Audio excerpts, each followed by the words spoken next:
L Shaddai El Shaddai సర్వశక్తిమంతుడా, El Shaddai El Shaddai సర్వశక్తిమంతుడా.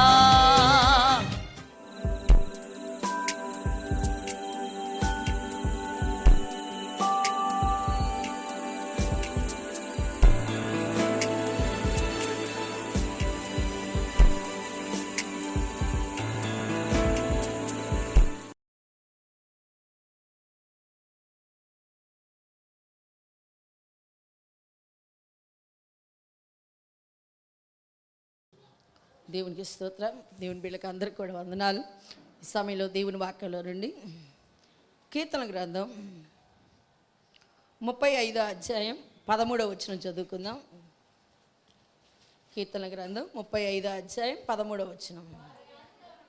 వారు వ్యాధితో ఉన్నప్పుడు గోనెపట్ట కట్టుకొని ఉపవాసము చేత నా ప్రాణమును ఆయాసపరచుకుంటుని, అయినను నా ప్రార్థన నా ఎదలోనికే తిరిగి వచ్చి ఉన్నది. ప్రార్థన చేసుకుందాం. పరిశుద్ధుడానికి వందనాలు, ఆశ్చర్యకరుడా, అద్భుతకరుడానికి స్తోత్రాలు. ఈ సమయంలో ప్రభువా, నీవే వాక్యం ద్వారా నాతో మాతో మాట్లాడమడుగుచున్నాను. ప్రతి ఆటకం యేసు నామములో వెళ్ళిపోవును గాక. మాకు కావలసిన మాటలు అందించి మీ నామానికి మహిమ తెచ్చుకోమని యేసు నామమును వేడుకొని ప్రార్థన చేస్తున్నాం తండ్రి, ఆమేన్. వారు వ్యాధితో ఉన్నప్పుడు గోనెపట్ట కట్టుకొంటిని, ఉపవాసము చేత నా ప్రాణమును ఆయాసపరచుకుంటుని, ఆయనను నా ప్రార్థన నా ఎదలోనికే తిరిగి వచ్చి ఉన్నది. అదేంటి ఉపవాసం అంటే? మరి అనేది కూడా మనకు అర్థమవుతుంది. ఉపవాసము అంటే దేవునికి దగ్గర అవ్వటము అని. అంటే క్రింద అనని. యేసు ప్రభు పైన ఉండాలి, మనం క్రింద ఉండాలి. అంటే మనం యేసు ప్రభుకి ఏమవుతాము? ఉపవాసం ఉన్నప్పుడు దగ్గర అవ్వాలి అని దాని యొక్క భావం కూడా మనందరికీ తెలుసు. అయితే ఉపవాసం ఉన్నప్పుడు ప్రభువుకు దగ్గరగా ఉండేటువంటి అనుభవం కావాలి. కానీ మరి ఇక్కడ ఎందుకని ఇలాగొస్తుంది? ఉపవాసం ఆయన ఉన్నాడు, దావీదు ఉపవాసం ఉన్నాడు. ఉపవాసం అంటే అక్కడ కనబడుతున్న విషయం ఏంటంటే, ఉపవాసం చేత నా ప్రాణమును ఆయాసపరచుకుంటుని, అయినను నా ప్రార్థన నా ఎదలోనికి తిరిగి వచ్చి ఉన్నది అంటున్నాడు. కారణం ఏంటిది అని అంటే, మనకు మొట్టమొదట మరి పాదములో అర్థమైంది. వారు వ్యాధితో ఉన్నప్పుడు గోనెపట్ట కట్టుకుంటుని అంటున్నాడు. వారు అనంటే ఇక్కడ మనకు అర్థమవుతుంది ఎవరు వారు అని అంటే, ఆయనతో వ్యాజ్యమాడేటువంటి వారు అని. 1వ వచనం చూసినట్లయితే 35వ అధ్యాయం 1వ వచనం, యెహోవా నాతో వ్యాజ్యమాడు వారితో వ్యాజ్యమాడుము, నాతో పోరాడు వారితో. వీళ్ళందరూ కూడా ఒకప్పుడు మరి మంచిగా దావీదంటే మరి ఒకే చోట ఒకే మరి విధంగా నడుచుకున్నటువంటి వారే.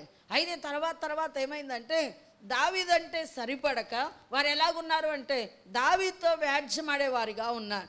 వారందరూ ఒక సందర్భంలో వారు బాగులేకున్నప్పుడు, వారు వ్యాధులతో ఉన్నప్పుడు, వారు బాధతో ఉన్నప్పుడు దావీదు వారి కొరకు ఏం కట్టుకున్నాడు? గోనెపట్ట కట్టుకున్నాడు. అంటే ఉపవాసం ఉండి ప్రార్థన చేశాడు. వారు బలహీనమైనటువంటి స్థితిలో ఉన్నప్పుడు వారి కొరకు ఎంతో ప్రార్థన చేశాడు. అయితే ఆ ప్రార్థన చేసినటువంటిది మర్చిపోయి, అలాగనే దావీదు ఉన్నటువంటి విధానం మర్చిపోయి వారు ఎలాంటి వారుగా ఉన్నారు అంటే దావీదుతోనే వ్యాజ్యమాడటానికి సిద్ధంగా ఉన్నారని. అందుకని వాళ్ళ కొరకు ఈయన ప్రార్థన చేసినప్పుడు అక్కడ ఏం జరుగుతుంది అని అంటే, ఉపవాసం చేత ఆయన ప్రాణం ఆయాసపరచుకున్నా, ఆయనను నా ప్రార్థన నా ఎదలోనికి తిరిగి వచ్చి ఉన్నది అంటున్నాడు. అంటే వాళ్ళ హృదయాల్లో ఉన్నటువంటి పరిస్థితి ఏంటిదనంటే, దావీదు మీదకి లేచేటువంటి వారి హృదయాల్లో మరి దావీదుతో మనం వ్యాజ్యమాడాలి, దావీదుని ఎట్లయినా సరే పడగొట్టాలి, ఆయన హెచ్చింపబట్టడానికి వీల్లేదు అని చాలామంది ఆలోచన కలిగి ఉన్నారండి దావీదు అంటే. అందుకని ఆయన ఏం చేస్తున్నాడంటే, ఇవన్నీ కూడా గమనించి ఆయన చేస్తున్న పని ఏంటంటే దేవుడితో చెప్పుకుంటున్నారు. నాతో వ్యాజ్యమాడాలని ఎందరైతే ఉన్నారో వారితో నీవే వ్యాజ్యమాడయ్యా అని చెప్పి దేవుడికి చెప్పేస్తున్నాడు. అందువల్ల దేవుడా వాళ్ళ సంగతి. ఎందుకంటే మనం తీర్చుకోవాలంటే మనలోగా మనం వ్యాజ్యమాడాలంటే ఎంత మనుషుడి మీద వ్యాజ్యమాడాలంటే 1 సారి 2 సార్లు లేక 3 సార్లు వ్యాజ్యమాడాలి, అంతేగాని మరి మనుషుల వల్ల కాదు. కానీ అది దేవుడికి అప్పచెప్పినప్పుడు దేవుడే చేస్తాడని చెప్పి దేవుడికి అప్పగిచ్చి ఉన్నాడు. అందుకని 1వ వచనంలో మనం చూసాం కదా, నాతో వ్యాజ్యమాడు వారితో వ్యాజ్యమాడము, నాతో పోరాడు వారితో పోరాడుము అని చెప్పి ప్రార్థన చేస్తూ ఉన్నాడు. ఎందుకు అనంటే ఉపవాసం ఉండి ప్రార్థన చేసేటప్పుడు మనందరం కూడా గమనించాల్సింది ఏంటంటే మనకి శత్రువులైనటువంటివి కొన్ని ఉంటాయి. ఉపవాసం ఉండి ప్రార్థన చేసేటప్పుడు మనకి శత్రువులైనవి కొన్ని ఉంటాయి. ఏంటిది ఆ శత్రువు అనంటే మనకు మొట్టమొదట మరి నిద్రమత్తు అనేది మనకు భయంకరమైనటువంటి శత్రువు. ఈ శత్రువు ఏం చేసిందంటే ప్రార్థన చేయనీకోకుండా దావీదుకి వచ్చేసింది కదా, ఆయనకు ప్రార్థన ఆయన ఎదలోకి ఆయన ఉపవాసం ఉండి ప్రార్థన చేస్తుంటే మన ప్రార్థన కూడా అంతే కావాలి అనుకునే వారిగా మనం ఉంటాం. అయితే గమనించాల్సిన మాట ఏంటంటే దేవుడు నా మహిమార్థమై మన ఎదలోకి మరి ప్రార్థన అది రాదండి, దేవుడి దగ్గరికి వెళ్ళిద్ది నిశ్చయంగా. ఎప్పుడు వచ్చింది అని అంటే మన శత్రువు ఉన్నాడే, ఆ శత్రువు ఆలోచనలతోటి ఆలోచన ప్రకారం మనం భూమి మీద జీవిస్తూ ఉంటే మన ప్రార్థన పైకి వెళ్ళాలి. అయితే ఇక్కడ మనం గమనిస్తున్నాం దావీదు ప్రార్థన ఎందుకు ఆయనకు దగ్గరికి వచ్చేసింది, ఆయన దగ్గరికి అనంటే దావీదును గురించి ప్రార్థన దేవుడు ఆలకిస్తాడు. కానీ ఎవరి కొరకు ప్రార్థన చేస్తున్నారనంటే ఆయనతో వ్యాజ్యమాడే వారి కొరకై ఆయన ప్రార్థన చేస్తున్నాడు. ప్రార్థన చేసినప్పుడు ఆ ప్రార్థన మరలా ఎలాగొస్తుందంట ఆయన దగ్గరికే వస్తుంది మరలా. అది మనం గమనించాలి. దావీదు ప్రార్థన దేవుడు వినుకోకుండా ఉన్నాడని కాదు, కానీ దావీదు ప్రార్థన దేవుడు ఆలకిస్తాడు ఖచ్చితంగా. అయితే జరుగుతున్న విషయం ఏంటంటే ఆయనతో వ్యాజ్యమాడుతున్నారు కొంతమంది, ఆయన మీదకి యుద్ధానికి లేస్తున్నారు కొంతమంది, దావీదుని ఎట్టయినా సరే పడగొట్టాలని చెప్పి చచ్చిపోవాలని కోరుకునేవారు కూడా కొంతమంది ఉన్నారు.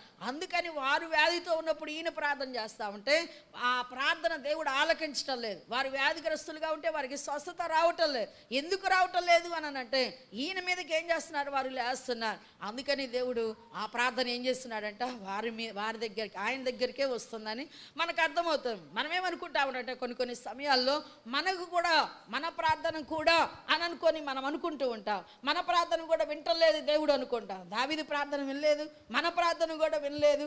ఇర్మియాతో కూడా చెప్పాడు నువ్వు ప్రార్థన చేయొద్దు వారి కొరకని. అలాగనే మనల్ని గురించి కూడా ఏమో అని అనుకుంటాం. అయితే దేవుడు చెబుతున్న మాట ఏంటంటే మరి శత్రువైనటువంటి అపవాది వాడు ఎప్పుడే కూడా ఎలాగుంటాడంటే బలవంతుడుగానే ఉంటాడు మన మీద. అయితే మనం ఏం చేసేవారికి ఉండాలంటే మన ప్రార్థన దేవుడి దగ్గరికి వెళ్లకుండా మన దగ్గరికి వస్తుంటే వాడు ఏమవుతాడో తెలుసా, నవ్వుతూ ఉంటాడు. నీ ప్రార్థన పైకి పోలేదు కదా అని చెప్పి వాడు నవ్వుతాడు. ఎందుకంటే మనలో ఉన్నటువంటి ఆ బాధ అప్పుడే అర్థమైపోయింది. మనకు ప్రార్థన దేవుడి సంధికి వెళ్తే ఎలాగుంటుంది, ఎంతో సంతోషంగా ఎంతో బలవంతులుగా ఉంటాం. మన హృదయంలో ఎంతో చెప్పనలో కానిటువంటి సంతోషం ఉంటుంది. మన ప్రార్థన పైకి వెళ్ళలేదు అంటే మనలో ఏముంటుందంటే నిర్విచారం ఉంటుంది. మన ప్రార్థన దేవుడు ఆలకించలేదు. మన ప్రార్థన ఆలకిస్తున్నట్టుగా కూడా పరిశుద్ధాత్మ దేవుడు మనలో మనకేం కలుగు చేస్తూ ఉంటాడు, మరి అర్థమయ్యేటట్టుగా దేవుడు మనకి తెలియజేస్తూ ఉంటాడు. అయితే మన ప్రార్థన వెళ్ళటం లేదు పైకి అని అంటే కారణం ఏంటిదనేది మనం ఆలోచించుకొని చేస్తే అది ఖచ్చితంగా దేవుడు ఆలకిస్తాడు. నువ్వు ఎవరి కొరకు చేస్తున్నావు, దేని కొరకు చేస్తున్నావు, నీ విషయంలో కావచ్చు ఇంకొకరి విషయంలో అయితే ఎవరి గురించి అయినా సరే మనం ప్రార్థన చేసేటప్పుడు దేని నిమిత్తం ప్రార్థన చేస్తున్నామని చెప్పి పరిశుద్ధాత్మిక ప్రేరేపణతో ఉపవాసం ఉండాలని మనం అందరం కూడా గుర్తుపెట్టుకోవాలి. మరి ఇది ఇట్లా ఉంది కదా అని ఉపవాసం ఉండటం అట్లా కాదు. పరిశుద్ధాత్మదేవుని ప్రేరణతో మనం ఉపవాసం ఉన్నప్పుడు దేవుడు ఖచ్చితంగా ఏం చేస్తాడు, మన ప్రార్థన ఆయన సన్నిధికి ఖచ్చితంగా చేరిద్దండి. అందుకని మరి ఈయన ప్రార్థన చేసినప్పుడు వినుకోకుండా ఉండటానికి కారణం అది. అయితే మనం 14వ వచనం చూసినట్లయితే అతడు నాకు చెలికాడైనట్టును సహోదరుడైనట్టును నేను నడుచుకుంటుని తన తల్లి మృతి నొందిరద్దున దుఃఖవస్త్రము ధరించిన వాని వలె ఆయన ఎంతో బాధనంతున్నాడు. వాళ్ళ కోసరమై ఎవరికోసరమై మరి సహోదరుడు వలె ఉన్నటువంటి వారి కోసమై ఎంత వాళ్ళ ఎదుట ఈయన కూడా అలాగే నడుచుకున్నాడు. కానీ ఎంత నడుచుకున్నా మరి ఆ ప్రార్థన మటుకు ఎలాగొస్తుందంట మరలా ఆయన దగ్గరికే వచ్చినట్టుగా మనకు అర్థమవుతుంది. అయితే ఏదేమైనా సరే ప్రార్థన మన దగ్గరికి వచ్చినప్పుడు దాని గురించి బాధపడాల్సిన అవసరం లేదు. కానీ మనం మటుకు వాక్యానుసారంగా నడవాలి అని దేవుడు చెబుతున్నాడు. ఎందుకంటే ఆ ప్రార్థన విషయం ఎవరు చూసుకుంటారు, దేవుడు చూసుకుంటారు. దాని గురించి మనకు అవసరం లేదు. మనం చేయాల్సింది మనం చేయాలి. ఈయన ఎలాగున్నాడంటున్నాడు, దేవుడు నా మహిమార్థమై నేను చెలికాడనైనట్టును సహోదరునైనట్టును నేను నడుచుకుంటుని అంటున్నాడు. మన జీవితాల్లో మనం కూడా ఆ విధంగా ఉన్నప్పుడు మన ప్రార్థన దేవుడి సంధికి ఖచ్చితంగా ధూపం వల్లే నైవేద్యం వల్లే వెళ్ళిద్దండి. దావీదు ప్రార్థన కూడా అలాగే వెళ్ళింది దేవుడి దగ్గరికి. అయితే ఈ విషయంలో ఎందుకు వెళ్ళలేదు అంటే వీరందరూ కూడా ఎలాంటి వారు అయ్యారంటే శత్రువులుగా అయ్యారు. ఏమయ్యారు, వాళ్ళందరూ కూడా శత్రువులుగా అయి ఉన్నారు. అయితే తర్వాత చూడండి 15వ వచనంలో నేను కూలి ఉండడం చూచి వారు సంతోషించి గుంపు కూడిరి. నీచులను నేనెరగని వారును నా మీదికి కూడి వచ్చి మానకానను నిందించిరి. ఇంతకుముందు ఎవరి కొరకు ప్రార్థన చేశాడంటే వ్యాధితో ఉన్నది ఎవరు అంటే తెలిసిన వారే వారందరూ కూడా. అయితే ఎప్పుడైతే ఈయన కృంగిపోయి ఉన్నాడో, కృంగిపోయిన తర్వాత జరుగుతున్నటువంటి విషయం ఏంటనంటే, మరి ఆయన కూలి ఉండటం చూసి అనేకులు ఏమవుతున్నారు, సంతోషిస్తూ ఉన్నారు. ఎరగనటువంటి వారు అంటే దావీదంటే తెలుసు కానీ ఈయన ఎరగనటువంటి వారు ఉన్నారే, వారు కూడా వచ్చి ఏం చేస్తున్నారంటే బహుగా మానక ఏం చేస్తున్నారంట, నిందిస్తున్నారంట. ఎరిగిన వారు నిందిస్తున్నారు, ఎరగని వారు కూడా వచ్చి నిందిస్తున్నారు. అయితే ఎవరు ఏమైనా సరే, ఎవరు నిందించినా సరే, దేవుడు చెప్పే మాట ఏంటంటే, దేవుని బిడ్డలు దేవుడు వాక్యానికి లోబడండి అంటున్నాడు. మనం దేవుడు వాక్యానికి లోబడినప్పుడు దేవుడు ఏం చేస్తాడంటే, మనతో వ్యాజ్యమాడే వారితో దేవుడు వ్యాజ్యమాడతాడు. మనతో వీళ్ళు వ్యాజ్యమాడుతున్నారని మనకు తెలియదు, కానీ దేవుడు ఏం చేస్తాడు, మనకు కొన్నిసార్లు తెలిసిద్ది, కొన్నిసార్లు తెలియకోకుండా ఉంటుంది. అయినా సరే మనతో వ్యాజ్యమాడేది ఎవరు అంటే దేవుడే. అందుకని దావీదు ఆ విధంగా పలుకుతున్నాడు. అయితే ఇంకొక విషయాన్ని కూడా మనం చూస్తూ ఉంటాం. మరి ఉపవాసం గురించే చెప్తా ఉంటాడు. 69వ కీర్తన 10వ వచనంలో దావీదు అక్కడ కూడా ఉపవాసం ఉండి ప్రార్థన చేస్తుంటే, ఉపవాసం ఉండి కన్నీరు విడువగా అది నాకు నిందాస్పదమాయను. నేను గోనె పట్టను వస్త్రముగా కట్టుకొనినప్పుడు వారికి అపహాస్యాస్పదుడనైతిని. మరి ఇక్కడ కూడా చెప్తున్నాడు అవే మాటలు. ఎందుకనంటే ఉపవాసం ఉండి కన్నీరు విడుస్తుంటే నిందాస్పదంగా ఉండటం ఏంది, అసలు ఇది ఎక్కడైనా ఉందా? దావీదు ఈ విధంగా చెప్తున్నాడు. ఎందుకు అనంటే ఆయన సన్నిహితులైనటువంటి వారి కొరకు ఆయన ప్రార్థన చేస్తున్నాడు. మనకు అర్థమవుతుంది. పైన వచనాల్లో చూసినట్లయితే దేవుడు నా మహిమ అర్థమై 8వ వచనం చూడండి. నా సహోదరులకు నేను అన్యుడనైతిని, నా తల్లి కుమారులకు. ఎవరి కొరకండి ఆయన ప్రార్థన చేస్తుంది? ఎవరి కొరకో కాదండి, వారి కుటుంబం కొరకే, వారి కుటుంబంలో ఉన్నటువంటి వారి కొరకు ప్రార్థన చేస్తుంటే, అంటే తల్లులు వేరు, మరి తండ్రి ఒక్కడే. మరి వారి కొరకు ప్రార్థన చేస్తుంటే ఎలాగున్నది అని అంటే బీభత్సంగా కనపడుతుంది. అందుకని ఆయన ఏమంటున్నాడు, నా సహోదరులకు నేను. ఆయన ఉపవాసం ఉండి ప్రార్థన చేస్తూ ఉంటే వీడంతేలే వెర్రోడు అని చెప్పి వాళ్ళకందరికీ ఈయన ఎట్లాగున్నాడు, అన్యుడిగా కనపడుతున్నాడు. మరి నా తల్లి కుమారులకు పరుడునైతిని, నీ ఇంటిని వచ్చిన ఆసక్తి నన్ను భక్షించున్నది, నిన్ను నిందించిన వారి నిందలు నా మీద పడి ఉన్నవి. ప్రభువుని గుర్చినటువంటి ప్రవచనం మాట్లాడుతూ ఉన్నప్పుడు అంటే ఈయనకు బాగా బాధ వచ్చి ప్రార్థన చేసేటప్పుడు దేవుడు ఏం చేస్తూ ఉంటాడంటే ఆ సమయంలోనే దేవుడు ప్రవచనాలు ఇవ్వటం మొదలు పెడతా ఉంటాడు. ఎందుకంటే దావీదు ప్రవక్తగా కూడా ఉన్నాడని మనకి బైబిల్లో అర్థమవుతుంది. ఆయన ఎప్పుడైతే నువ్వు కూడా నేను కూడా బాగా కన్నీటితో ప్రార్థన చేసేటప్పుడు ఎవరి గురించి కానీ నీ గురించి కానీ ఎవరి గురించి అయినా ప్రార్థన చేసేటప్పుడు దేవుడు ఏం చేస్తాడంటే ఆయన చిత్తం ఏంటిదో అది బయలుపరుస్తూ ఉంటాడు. ఉపవాసం ఉండి ప్రార్థన చేసేటప్పుడు ఏం చేస్తూ ఉంటాడు, నీ గురించి కానీ లేక నువ్వు ఇతరుల కొరకు ప్రార్థన చేసేటప్పుడు కానీ ఆయన చిత్తం ఏంటిదో, నువ్వు ప్రార్థన చేసే దాని గురించి ఆయన చిత్తం ఏందో అది బయలుపరుస్తాడు. అయితే ఇక్కడ ప్రార్థన చేసేటప్పుడు ఈ మాట ప్రభువుని గురించినటువంటి మాట, ఈయనకి అదే పరిస్థితి కనపడతా ఉంది. ప్రభువుని గురించినటువంటి విషయం కూడా ప్రవచనంగా ఇక్కడ మాట్లాడుతూ ఉన్నారు. అయితే తర్వాత ఏమంటున్నాడంటే 12వ వచనంలో, గుమ్మములలో కూర్చుండు వారు నన్ను గూర్చి మాట్లాడుకొందురు, త్రాగుబోతులు నన్ను గూర్చి పాటలు పాడదురు. మరి పవిత్రమైన జీవితం జీవిస్తా ప్రభు కొరకు బ్రతుకుతుంటే ఈ విధంగా అనేకులు మరి లోకంలో జీవించేవారు మాట్లాడుతూ ఉంటే ఎట్లాగుంటుందండి మనుషులకి, దేవుని బిడ్డలకి ఎలాగుంటుంది, చాలా బాధగానే ఉంటుంది. అయినా సరే దేవుడు ఏమంటున్నాడు అని అంటే, నీతో వ్యాజ్యమాడు వారితో నేను వ్యాజ్యమాడతానంటున్నాడు. నువ్వు కాదు, నేను నీతో వ్యాజ్యమాడుతున్నారంటే నాతో వ్యాజ్యమాడుతున్నట్టే అంటున్నాడు యేసయ్య. అందుకని ఆయన ఒక మాట చెప్తాడండి. యెషయా గ్రంథం 45వ అధ్యాయంలో ఒక మాట చెప్తాడు. ఏమనంటే 49వ అధ్యాయం, నీతో యుద్ధం చేసే వారితో నేనే యుద్ధం చేస్తాను అంటున్నాడు. 49వ అధ్యాయంలో యెషయా గ్రంథం. ఎందుకంటే దేవుని బిడ్డలంటే చాలామంది తేలికగా కనపడతా ఉంటారు. అయితే దేవుని బిడ్డలు ఎలాంటి వారిగా దేవుడు ఉన్నాడో వారి పక్షాన్ని ఎలాంటిగా ఉన్నాడు, యెహోవా ఇలాగ సెలవిచ్చి ఉన్నాడు. అమ్మా, బలాఢ్యులు చెరపట్టబడిన వారు సహితము విడిపింపబడుదురు.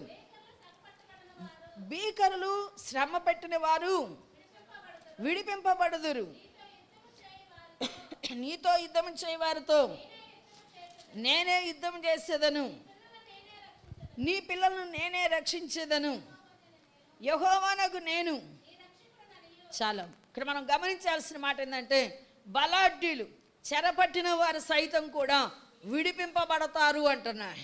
బలాఢ్యులు ఏం చేస్తారు? చెరపట్టిన వారిని మరి పట్టుగా ఇదవుతారు. చెరపట్టిన వారు విడిపింపబడతారు అని మనం చూస్తున్నాం. భీకరులు చెరపట్టబడిన వారు బలాఢ్యులైనటువంటి వారు, భీకరులైనటువంటి వారు ఏం చేస్తూ ఉంటారంటే అమాయకులైనటువంటి వారిని చెరపడతారండి. అయితే దేవుడు ఏమంటున్నాడంటే, భీకరుల ఎడల, అలాగనే ఇంకా కూడా ఎవరి ఎడల అని చెప్పి మనం చూస్తున్నాం, బలాఢ్యుల ఎడల నీకొకాల శక్తి చాలదేమో కానీ నాకొకాల శక్తి చాలదే కానీ వాళ్ళు మనకన్నా భీకరులుగా బలాఢ్యులుగా ఉండొచ్చు. అయితే దేవుడు ఏమంటున్నాడంటే, వారితోనే నేను యుద్ధం చేస్తాను అంటున్నాడు. వారు నీతో చేస్తున్నారు యుద్ధం, నేను వారితో చేస్తాను అంటున్నాడు యేసయ్య. అంత శక్తిమంతుడు. అందుకనే మనం ఏం చేయాలంటే వాక్యానికి లోబడేటువంటి మనస్సు మనకు కావాలి. దేవుని బిడ్డలుగా మనందరికీ ఏం కావాలి? వాక్యానికి లోబడే మనస్సు కావాలి. నీవు తీర్చుకోకూడదు పగ, నేను తీర్చుకోకూడదు పగ. అది దేవుడికి సమయం ఇవ్వాలి. ఇచ్చినప్పుడు దేవుడు ఏం చేస్తాడంటే ఏ విధంగా చేయాలో ఆ విధంగా చేయాలి. నువ్వు మేలు కోరి వారి కొరకు ఉపవాసముని ప్రార్థన చేసావు అనుకో, దేవుడు చూస్తున్నాడు కాబట్టి దేవుడే జ్ఞాపకం చేసుకుంటాడు. దావీదు ఎట్లాగున్నాడంట, వాని ఎడల సహోదరుడు లాగన చెలికాడైనట్టుగా దేవుడి దగ్గర నడుచుకుంటున్నాడు. వాళ్ళ దగ్గర కూడా అట్లాగే నడుచుకుంటున్నాడు. ఆయన కోపం ఏమి లేదు, ఆయనకేం శత్రుత్వం ఏమి లేదు. కానీ ఎవరికి ఉంది కోపం, ఎవరికి ఉంది శత్రుత్వం అంటే ఆయన మీదకి లేచే వారికి ఉన్నారు. అయితే ఈ సమయంలో మనం కూడా నేర్చుకోవాల్సింది, కొంతమంది ఆయన సమీపస్తులే, అలాగే ఇంట్లో వారే ఆయన మీదకి లేస్తే ఆ పని అలాగైపోయింది. అలాగే ఎరగని వారు లేచినా కూడా మరి దేవుడే వారిని జ్ఞాపకం చేసుకున్నాడు. అయితే ఈ సమయంలో మనం జ్ఞాపకం చేసుకోవాల్సింది ఏంటంటే, దేవుడు నా మహిమార్థమై మరి అనేకమైనటువంటి వ్యాధులు, సమస్యలు అపవాదం ఏం చేస్తాడంటే మన దగ్గరకు తీసుకొని వస్తాడు. వాడు ఎట్లాగనంటే, నేను ఈ పని చేస్తే ఇంకా వీళ్ళు లేవకోకుండా ఉంటారని చెప్పి వ్యాధులు మన శరీరంలో తీసుకొస్తూ ఉంటాడు. అలాగే సమస్యలు మన శరీరంలోకి తీసుకొస్తూ ఉంటాడు. అయినా కూడా మనం ఎలాగుండాలి అని దేవుడు చెబుతున్నాడంటే, నాతో యుద్ధం చేసేవారితో నా దేవుడు యుద్ధం చేస్తాడు అనేవారిగా ఉండాలని. అందుకని ఇక్కడ చెబుతుంది ఏమన్నానంటే, నీతో యుద్ధం చేయవారితో నేనే యుద్ధము చేసేదను, నీ పిల్లలను నేను రక్షిస్తాను అంటున్నాడు దేవుడు. మరి మనలందరినీ రక్షించేది ఆయనే, మనతో యుద్ధం చేసేది. అదేవైనా సరే, కంటికి కనపడేవి అవ్వచ్చు, కంటికి కనబడనివి అవ్వచ్చు, అవి ఏవైనా సరే ఎవరు మనతో యుద్ధం చేసేదని అంటే దేవాది దేవుడే యుద్ధం చేస్తాడని. అలాగనే మనం లేఖనాల్లో చూస్తే దేవుని బిడలైనటువంటి వారు బీభత్సంగా బాధ నొందేటువంటి సమయాల్లో దేవుని బిడలు బాధ నొందుకోకుండా దేవుడు సహాయాన్ని పొందారని. కొంత సమయం బాధ నొందారు. అయితే దేవుడు ఏం చేస్తున్నాడంటే ఆశ్చర్యకరమైన సహాయం దేవుడు అనుగ్రహించాడు. ఎలాగున దేవుడు అనుగ్రహించాడు అని అంటే, మనం లేఖనాల్లో చూసినట్లయితే 2 దినవృత్తాంత గ్రంథాల్లో 20వ అధ్యాయంలో 15వ వచనంలో ఎంతగానో యెహోషాపాతు దేవుడు నా మహిమార్థమే, ఇంకా యూదా వారు, యెరూషలేము వారు, వారందరూ కూడా ప్రార్థన చేస్తూ ఉన్నారు. యూదా వారులారా, యెరూషలేము కాపురస్తులారా, యెహోషాపాతు రాజా, మీరందరూ ఆలకించుడి. యెహోవా సెలవిచ్చినదేమనగా, ఈ గొప్ప సైన్యానికి మీరు భయపడకుడి, జడియకుడి. ఈ యుద్ధం మీరు కాదు, దేవుడే జరిగించిన అంటున్నాడు. ఎవరు చేస్తారు యుద్ధం?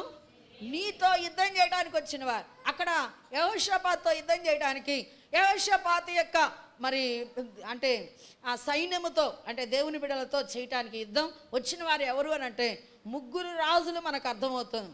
3 రాజులు సైన్యం అక్కడికి వచ్చేసారు ఆల్రెడీ. అయితే ఇంకా కొంతమంది ఎలాగున్నారంట, రావటానికి యెహోషాపాతు మీదకి రావటానికి వస్తున్నారు వారు అని చెప్పి వార్త వినపడింది. 1వ వచనం 2వ వచనంలో మనకు అర్థమవుతూ ఉంటుంది. అమ్మా, ఇదైన తర్వాత మోయాబీలను, అమ్మోనీలను, మోయానీలలో కొందరును దండెత్తి యెహోషాపాతు మీదకి వచ్చిరి. అంతలో కొందరు వచ్చి సముద్రము అవతల నుండి, అమారీల తట్టు నుండి గొప్ప సైన్యము నీ మీదకు వచ్చి ఉన్నది. అర్థమైంది కదా? ముగ్గురు వీళ్ళు కాక ఇంకా కూడా వచ్చారు. ఎంతమంది వచ్చినా కూడా యేసు ఏమంటున్నాడో తెలుసా? ఏమంటున్నాడు? మీరు కాదు యుద్ధం చేసేది. ఎవరు యుద్ధం చేసేది? నేను. మీరు పోట్లాడాల్సిన అవసరమే లేదంటున్నాడు.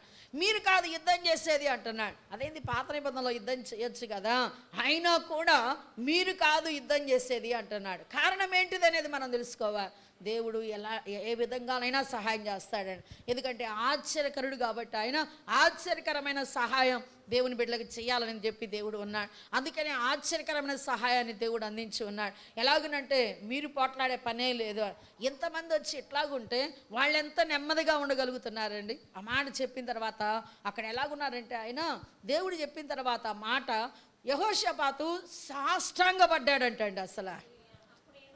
అప్పుడు యెహోషాపాతు సాష్టాంగ నమస్కారం చేశాను. యూదావారును, యెరూషలేము కాపురస్తులను, యెహోవా సన్నిధిని సాగిలపడి నమస్కరించారంట. దేవుడి నామానికే మహిమగా.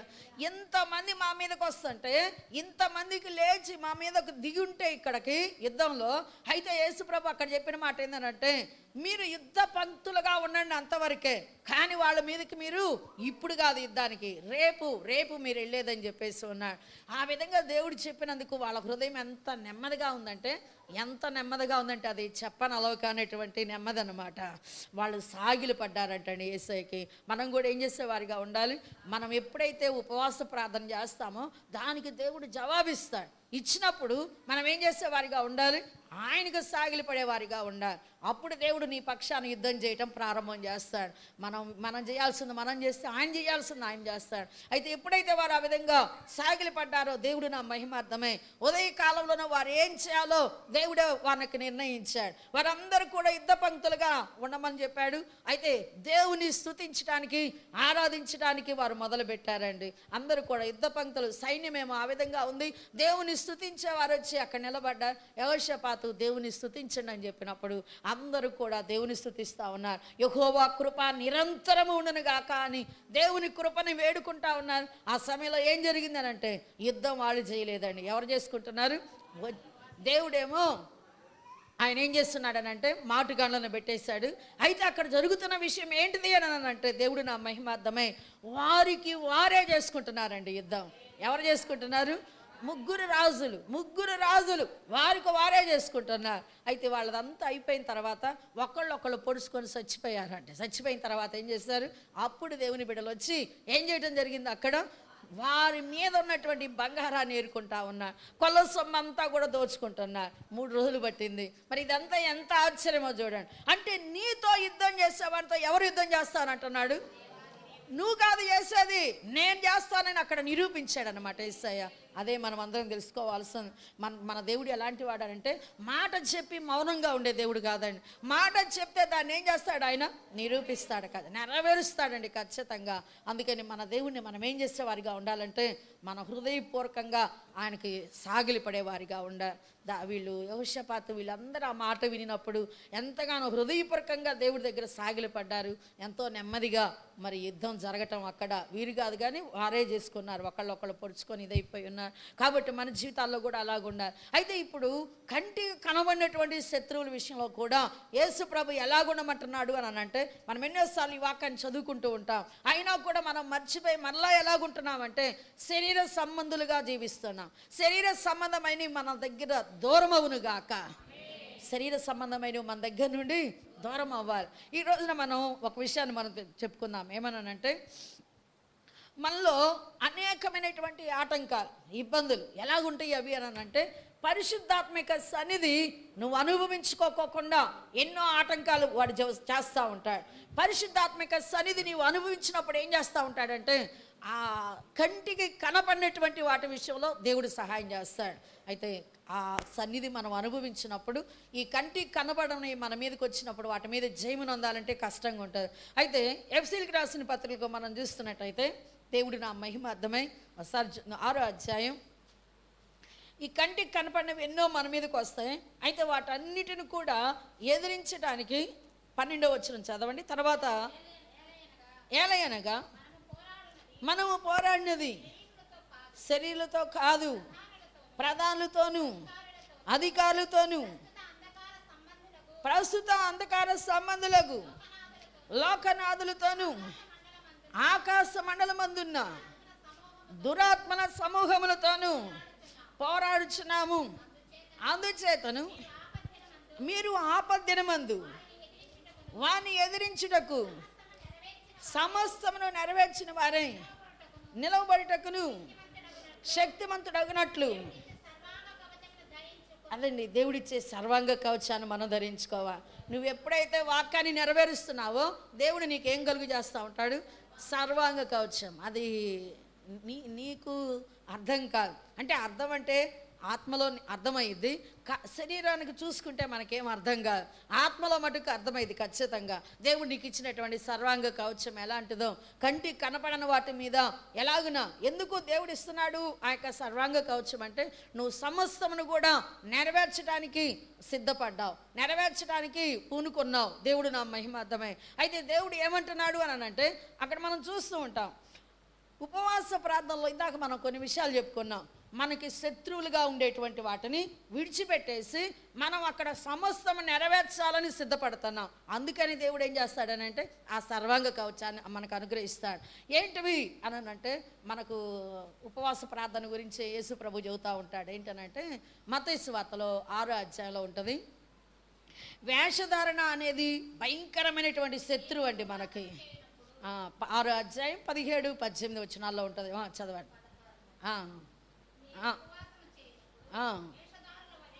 16వ వచనమమ్మా చదువు. దుఃఖముఖులై ఉండకుడి.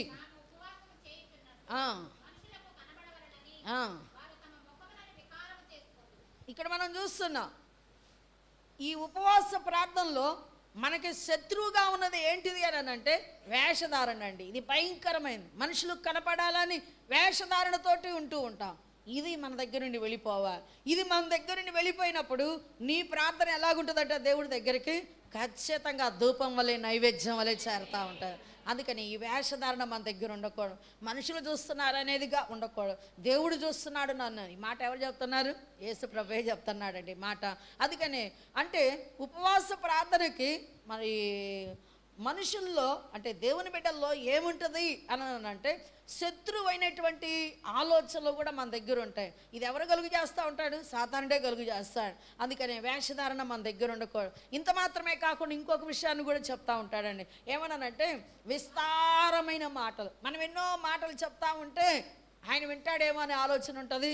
అలాగని ఇంకా కూడా ఉపవాసం ఉన్నప్పుడు ప్రార్థన చేసుకోకుండా మనుషులతోటి మనం విస్తారమైన మాటలు పెట్టుకునే వారిగా కూడా ఉంటాం. ఇదేంటిది అని అంటే ఇది శత్రువు చేసే పని. ఈ విషయంలో జాగ్రత్తగా ఉండు అంటున్నాడు. ఇంకా ఇంత మాత్రమే కాకోకుండా శత్రువు అంటే ఉపవాసానికి శత్రువు అని అంటే ఇంకొకటి ఏంటిదంటే విస్తారమైనటువంటి పని అండి. ఏంటిది? కొంచెం ఏదైనా పని చూసుకొని ఉపవాసం పెట్టుకున్న దేనికి మనం ప్రార్థన చేసుకోవటానికే కదా. ప్రార్థన చేసుకోనికోకుండా ఆ విస్తారమైన పని మనల్ని ఏం చేస్తుంది? ప్రార్థన చేసుకోనికోకుండా చేసేది. ఇవన్నీ ఏంటివి అని అంటే శత్రువు చేసే పనులు. శత్రువు చేసే పనులు కంటి కనబడినటువంటివి. ఇవన్నీ మనల్ని చేసి బలహీనపరుస్తూ ఉంటుంది. అలాగే నిద్రమత్తు, భయంకరమైనటువంటి నిద్రమత్తు. అంత మాత్రమే కాకోకుండా మనల్ని ఏం చేస్తూ ఉంటుంది అంటే ఎప్పుడు అధైర్యపరుస్తూ ఉంటుంది. ఏం చేస్తూ ఉంటుంది? ఉపవాసం ఉంటాయి నువ్వు ఇటు చూస్తే ఏం కలుగు చేస్తుంది అంటే అప్పుడే మనకు వచ్చేది ఎక్కువగా శోధన, అప్పుడే మనకి ఇంకా ఇబ్బంది ఎక్కువగా. నువ్వు ఉపవాసం ఉండి ప్రార్థన చేస్తావు, మరి ఆ రోజు అయిపోతే మరుసటి రోజు కానీ లేదా ఆ రోజే నువ్వు మొదలు పెట్టుకోగానే కానీ ఏం జరుగుతుంటుంది అంటే మరి భయంకరమైనటువంటి సమస్యలు నీ దగ్గరికి వస్తాయి. అప్పుడు వెంటనే మనకేమొచ్చింది? అధైర్యం. నిన్నేగా ఉపవాసం ఉంది, లేదా ఈరోజే మొదలు పెట్టుకున్నాను ఉపవాస ప్రార్థన, చూడు ఎన్ని వచ్చినాయో అని చెప్పి ఏమైపోతాం? మనం అధైర్యపడతాం. అయితే నువ్వు అధైర్యపడకూడదు అంటున్నాడు యేసయ్య. ఎలాగుండమంటున్నాడో తెలుసా? ఇందాక చెప్పాడు కదా, నీతో యుద్ధం చేసేవానితో నేనే యుద్ధం చేస్తా అన్నాడు. నీతో వ్యాజ్యమాడు వానితో నేనే వ్యాజ్యమాడతాను అంటున్నాడు. ఈ మాటలు మనం జ్ఞాపకం చేసుకుంటే దేవుడు ఏం చేస్తాడంటే మనకి ధైర్యాన్ని కలుగు చేస్తాడు. అధైర్యం అంటే సాతానుడు చేసే పనులు ఇలాగుంటాయి అన్నమాట. ఉపవాసానికి శత్రువు అయినటువంటి వాడు ఈ పని చేస్తూ ఉంటాడు. అయితే అంత మాత్రమే కాకోకుండా ఉపవాసం ఉన్నప్పుడే ఇంకా ఏం కలుగు చేస్తాడు తెలుసా? మన శరీరమే శత్రువు కదా. మన శరీరంలో ఉపవాసం ఉండాలనుకుంటే వాడేం కలుగు చేస్తూ ఉంటాడు? ఆహారము తినాలి అనిపిస్తూ ఉంటాడు. అంతకుముందు నువ్వు తినలేవు, అంతకుముందు అట్లా ఉండదు ఆలోచన.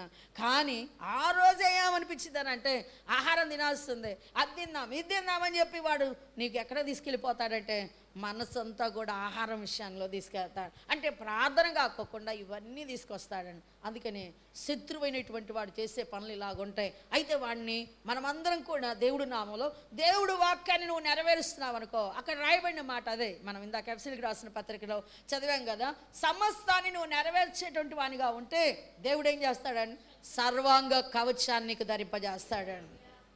ఆ సర్వాంగ కవచం ఏం చేసింది అని అంటే ఇలాంటివన్నీ వస్తూ ఉంటాయే మన దగ్గరికి, ఇవి శత్రువులైనటువంటివి ఇవన్నీ కూడా వీటిని ఎదిరించడానికి దేవుడు కృప చూపుతాడు.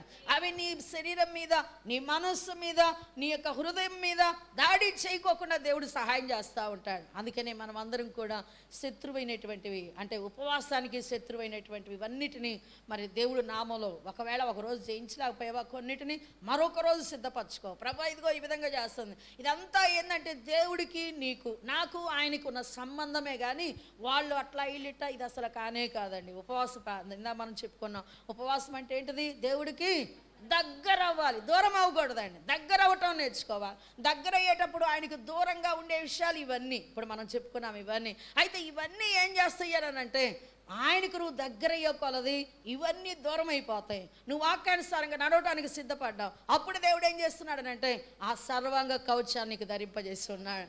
అప్పుడు నువ్వు ఆ కంటికి కనపడిన ఎన్నో ఉన్నాయి చూడండి, వేల కొలది కోట్ల కొలది కూడా ఉన్నాయండి. ఇవన్నీ కూడా వేసి ఏం చేస్తాడట వాటిని అధోపాతానికి అణిచివేసేటట్టుగా దేవుడు చేస్తాడు. ఈ కంటికి కనపడిన ఎన్నైతే నీ మీదకి లేచినాయో అవన్నీ కూడా నీ కుటుంబం మీదకి ఎక్కడ లేచినా దాన్ని అంతటిని కూడా ఆయనే అణిచేస్తాడు. అందుకనే మనం ఏమవ్వాలి అంటే ఆయనకు దగ్గరమయ్యేటువంటి వారిగా ఉండాలి. ఏమవ్వాలి మనం, యేసు ప్రభుకి ఉపవాసం అంటే మనకు అర్థమైంది. ఆయనకు దగ్గరమయ్యే వారిగా ఉండాలి, ఆయన క్రింద ఉండేవారిగా మనం ఉండాలి. ఆయన మనకు పైన ఉండాలి, మనం ఆయనకు క్రింద ఉండాలి. ఈ రకంగా ఉన్నప్పుడు దేవుడు ఖచ్చితంగా సహాయం చేస్తాడు. ఆ విధంగా ఉంటూ ముందుకు సాగిపోదాం. దేవుడు ఈ మాటలు దీవించునుగాక. ప్రార్థన చేసుకుందాం. పరిశుద్ధుడు ఆ ప్రేమ నమ్మకమైన మా తండ్రి నీకు వందనాలు. ఇది నా ప్రభా నువ్వు మాతో చెప్పిన ఉపవాస ప్రార్థన గురించి మేము నా తండ్రి ఆ రీతిగా నడుచుకోవడానికి సహాయం చేయి అయ్యా. దావీదు యొక్క ప్రార్థనలో నాయన, ఉపవాస ప్రార్థనలో నాయన, ఒకసారి ఉపవాసం ఉండి ప్రార్థన చేస్తున్నప్పుడు నా తండ్రి తన యొక్క ప్రార్థన తన యొక్క ఎదలోకి వచ్చినట్టుగా మేము చూస్తున్నాము నా తండ్రి. కారణము ప్రభా ఆయన మీదకి లేచేటువంటి వారి విషయంలో ఆయన నా తండ్రి వారు వ్యాధితో బాధతో ఇబ్బందులతో ఉన్నప్పుడు ఆయన ప్రార్థన చేస్తే నా తండ్రి జరిగి ఉన్నది. అయితే అయ్యా దావీదు మీదకి లేచినటువంటి వారి విషయంలో నీవే వ్యాజ్యమాడి ఎంతగానో కృప చూపి ఉన్నావు. కాబట్టి ఈ సమయంలో ప్రభా ప్రార్థన చేస్తున్నాం. నిశ్చయంగా మా ఎడల కృప చూపే దేవుడు నీవే. మేము ప్రార్థన చేసినప్పుడు నా తండ్రి అయ్యా మేము మీకు దగ్గరగా ఉండేటువంటి అనుభవం మేమందరం నేర్చుకునేటువంటి వారిగా ఉందము గాక. మా హృదయంలో నాయన పరిశుద్ధాత్మక సమయం ఇచ్చి నిన్ను గణపరిచే వారిగా ఉండినట్టుగా చేయమని అడుగుతున్నాం. అలాగే ప్రభు ఈ సమయంలో నాయన ప్రతి ఒక్కరి ఎడల బలమైనటువంటి ఆత్మ సహాయం నీవు అనుగ్రహించినందుకు నీకు వందనాలు. ఈ ఉపవాస ప్రార్థన మా అందరికీ ఆశీర్వాదకరంగా చేసినందుకు స్తుతిస్తూ యేసు నామమున వేడుకొని ప్రార్థన చేస్తున్నాం తండ్రి. ఆమేన్.